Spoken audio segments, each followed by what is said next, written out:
What happens when the quiet night of a small town becomes the stage for a terrifying encounter with the unknown? When strange lights cross the sky and a young woman's memory is stolen, replaced by fragments of horror and a secret the cosmos might be trying to hide. Prepare to delve into one of ufology's most enigmatic and disturbing cases, a report that challenges our understanding of reality and suggests sinister purposes behind these visits. The case of Shane Kurz and her alleged abduction for hybrid reproduction. Our story takes us back to the 60s, but the formal investigation began years later. The man responsible for bringing Shane Kurz's account to light was Hans Holzer. For many, the name Hans Holzer resonates in the world of the paranormal, often remembered as the father of ghost hunting. His extensive research into haunted locations and supernatural phenomena, documented in over 120 books, solidified his reputation as a pioneer in the study of the unexplained. Holzer lived until 2009, dedicating much of his life to exploring the frontiers of reality, advocating for the serious investigation of the unknown. While his primary focus was on the ethereal and the spiritual, he didn't hesitate to plunge into celestial mysteries when Shane's case reached him, making it one of his most notable forays into the ufology field. The stage for these extraordinary events was the quiet town of Westmorland, located in Oneida County, New York State. In the 60s, it was an even smaller place than it is today, with just over 4,000 inhabitants, a stark contrast to the hustle and bustle of large cities. Westmorland boasted the simplicity of a single school for the entire community, a picture of American small-town tranquility. It was in this setting of apparent normality that Shane Kurz lived with her mother and sister. Details about Shane's life before the incidents are scarce. Despite extensive searching, her story seems to begin, publicly, on the night the sky decided to invade her home. Before we proceed to the events that changed Shane's life forever, we'd like to ask for your help so this story can reach more people intrigued by the mysteries of the universe. Your interaction is crucial. Please give this video a like. It's quick, free, and helps YouTube understand the relevance of this content, recommending it to more people interested in ufology. More importantly, leave a comment below. Were you already familiar with the Shane Kurz case? Is there any detail that in your research we missed in this video? Or perhaps you have a suggestion for topics for our next videos. Your participation and suggestions are immensely valuable for us to continue bringing these stories to you. Now, back to the darkness of that night. It was the early morning of April 15th, 1968. Shane, who was around 15 or 16 years old at the time, shared a room with her mother and sister. Their sleep was abruptly interrupted. A light. Not an ordinary light, but a pulsating intensity that streamed into the room through the window. In seconds, it transformed into a white beam so powerful it completely illuminated the room, immersing the three of them in a mix of awe and terror. This light, silent, emanated from outside, coming from the street. It remained for a brief, yet eternal moment, before beginning to move upward, out of the window, and disappearing as mysteriously as it appeared. Reports of this unusual light were filed, even reaching the Griffiths Air Force Base and the Oneida County Airport. However, like so many other unexplained aerial phenomena, the case was archived, without further investigation, classified as an event of no importance or official explanation. 17 days later, on the night of May 2nd, the sky once again caught Shane's attention. She was on the porch, gazing at the starry expanse, when an object appeared. Cigar-shaped, moving at an incredible speed, and in absolute silence. The object performed bizarre maneuvers, stopping abruptly in the air before changing color to an intense red. As quickly as it appeared, it accelerated upwards, vanishing into the night sky. Everything happened in the blink of an eye. Shane didn't even have time to call her mother or sister. When they reached the porch, the sky was empty again. About half an hour passed. Shane got ready for bed, falling into a strangely deep sleep. Normality seemed to have returned, but not for long. At 4 in the morning, Shane's mother woke up and noticed her daughter was not in bed. Initially, she thought she might have gone to the bathroom. But morning revealed a disturbing scene. Shane was back in bed, but not like someone who had just gotten up to use the bathroom. She was sleeping on top of the sheets, wearing a bathrobe, and incredibly, she still had her shoes on.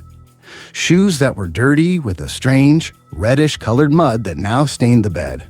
Her mother had great difficulty waking Shane, and when she finally did, the young woman seemed disoriented, unable to remember where she had been or how she got there. Muddy footprints led from the bed to the front door of the house, which was open. Her mother compared the mud on Shane's shoes to the mud found in a nearby field down the street, but the colors and textures didn't match. They were different. Although Shane had no prior history of sleepwalking, this seemed to be the only logical, albeit profoundly insufficient, explanation for her mother. Shane must have gotten up while asleep, put on her shoes and robe, gone out, gone somewhere unknown, returned dirty with mud, and gotten back into bed, with no memory of doing these things the next day. But what followed in the days and months afterward would prove that this explanation was merely the tip of a much more complex and terrifying iceberg. The days after that night brought drastic changes for Shane, both physically and mentally. Almost immediately, she began experiencing physical pain, constant nausea, extreme light sensitivity, and debilitating migraines that prevented her from going to school. A few days later, an even more alarming discovery: 2 circular reddish marks appeared on her lower abdomen, accompanied by a line running from her navel to the pelvic region. Unexplained marks on her own body. Mentally, Shane was haunted by recurring nightmares. She felt inexplicably depressed and melancholic. The nightmare was always the same. She was in that muddy field near her house, wearing the same bathrobe from that night. A cigar-shaped object, with flashing lights, hovered above her. Through the windows, she saw faces, humanoids. A white beam of light came down, enveloping her and pulling her upwards. She would close her eyes and feel herself floating. The dream always ended with her waking up, screaming no, repeatedly, drenched in sweat and tears. The horror was palpable. Initially, the nightmare recurred every 3 months, then with longer intervals, but the image, the sensation, was always the same, burned into her mind. In addition to the marks and nightmares, Shane's body also seemed to have been affected. Her menstrual cycle completely stopped for a long period, and she lost a lot of weight.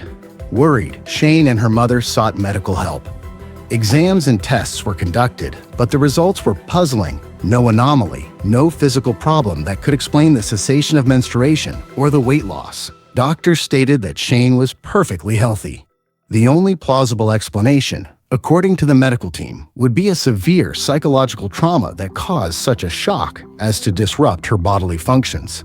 They prescribed medication, advised her not to worry, assuring her that everything would return to normal in time. The following 9 months were a battle for Shane's emotional stability. She struggled with insomnia, loss of appetite, and persistent melancholy. It wasn't until February 1973, almost 5 years after the incident, that her menstrual cycle finally returned to normal. Gradually, her life began to approach normalcy again, but the feeling that something fundamentally strange had happened never left her. The supposed sleepwalking episode never recurred, and the inability to remember how she got out of bed that night remained a disturbing void. 7 years after the events of 1968, in 1975, Shane Kurz decided to seek out Hans Holzer. She had heard of his work investigating the unexplained. Although Holzer was better known for his ghost research, Shane's story deeply intrigued him. He recognized the possibility that the key to unlocking the mystery was hidden in her mind, buried beneath layers of trauma. Thus, Hans Holzer, in one of his first investigations of a ufology case, scheduled a regression hypnosis session. On the afternoon of February 21st, 1975, Shane entered a trance under the guidance of a hypnotherapist, with Hans Holzer present, recording every word. What she revealed while accessing her repressed memories was more terrifying than any haunting Holzer had ever investigated. Under hypnosis, Shane described the early morning of May 2nd, 1968, in a completely different way. She woke up, yes, but to a voice calling her, not just the light. Looking around, she saw the strong white light, not just in the room, but enveloping her. Compelled by a force she couldn't explain or resist, she walked to the muddy field, the same field whose mud didn't match the mud on her shoes. There, hovering in the air, was the slightly ovoid, cigar-shaped object. A beam of light shot out from it and enveloped her, pulling her upwards into the craft. Her next memory was of being in a room resembling a hospital room, but empty. a being approached. His appearance was unmistakable in ufology: short, gray skin, a disproportionately large head, and huge, black, almond-shaped eyes that seemed to pierce her soul. The being knew her name. He asked her to accompany him to a table. Despite her fear and reluctance, Shane felt powerless to resist his commands. Other beings, identical to the first, entered the room. One of them approached and, emitting a strange buzzing sound, communicated mentally with her. Shane could understand the words in her mind: calm down. It was then that the purpose of her abduction became horrifyingly clear. They were looking for someone like her. They told her she was perfect for breeding babies and would serve to produce their children. The shock was immense. Shane, even paralyzed, fought internally against the idea, declaring she didn't want children and that what they planned was an abomination. At this moment, another being approached with more humanoid features, whom Shane interpreted as being a type of doctor. His gaze seemed to exert even greater control. He ordered her to undress. Again, despite her inner resistance, her body obeyed. He approached with a large needle, aiming it at her abdomen. She tried to stop him, but he placed his hand over her eyes and said it wouldn't hurt. She felt the puncture near her navel, the same area where the marks appeared later. The initial pain soon disappeared, replaced by a strange sense of relaxation. Her next memory under hypnosis was of being alone in the room with only one being, whom she felt was the leader. This one possessed even more human-like features, though with subtle differences. This being undressed and applied a gelatinous substance, taken from a tube, onto Shane. He said it would make her more stimulated and receptive. Shane tried to resist, but something in the substance broke her will, making her yield to everything the humanoid commanded. According to her account, he performed an insemination. For Shane, the act was a mental battle. She felt fear, but at the same time, somehow, her body felt attracted. After the procedure, the being helped her get dressed. Shane reacted with fury, calling what had happened a violation. Mentally, he replied no. Afterward, she was taken back to the field where she was found. She watched the cigar-shaped object depart. Under hypnosis, she described sitting on the ground, crying for a while. Suddenly, she felt confused, not knowing how she had gotten there. Almost like an automaton, she returned home. From that point on, her conscious memories of the night were erased, replaced by the sleepwalking version. The hypnosis sessions continued, revealing more than just the 1968 abduction. Shane accessed an even older memory, from approximately a year before the main incident. She was in high school and decided to go to school early because it was raining. About 50 yards from the entrance, someone called her name from behind and asked if he could share her umbrella. It was a young man with a subtly different appearance than the average human guy. His clothes were strange for the era: velvet pants, a plaid shirt, and an overcoat. Shane was confused, as she didn't recognize him, but she felt strangely at ease. He spoke with an accent she couldn't place, but which seemed slightly Eastern. His eyes were gray and slightly slanted upwards. His light brown hair was under a hat. He looked very young, and despite not having an exactly human face, she felt attracted to him somehow. As they walked, he kept his hands in his pockets and avoided answering how he knew her name, deflecting with questions that Shane found very strange. He wanted to know what she did during her lunch break at school and, upon hearing about volleyball or basketball, asked what those games were, requesting she explain the rules. Then, he invited her to take a walk with him during the break. When Shane said she didn't see a car, he pointed to a nearby field, mentioning a white vehicle parked there. Shane politely refused. The most bizarre moment came at the end. He said, "Nice to meet you," and walked away. Shane took only 3 steps, looked back, and he had vanished. In less than 3 seconds, he was gone without a trace. There was nowhere he could have gone that quickly. She looked around, confused. When she asked other girls who were nearby if they saw where that boy went, they confirmed seeing her talking to someone, but didn't know where he went. This memory was also repressed, revealed only under hypnosis. For Shane, there was an undeniable connection between the strange young man and the events of the abduction. The case of Shane Kurz, documented by Hans Holzer in his book, The Ufonauts, New Facts About Landings, in 1976, is considered one of the most detailed abduction accounts of the 60s. Unfortunately, the lack of corroborated physical evidence limited more in-depth scientific or governmental investigations.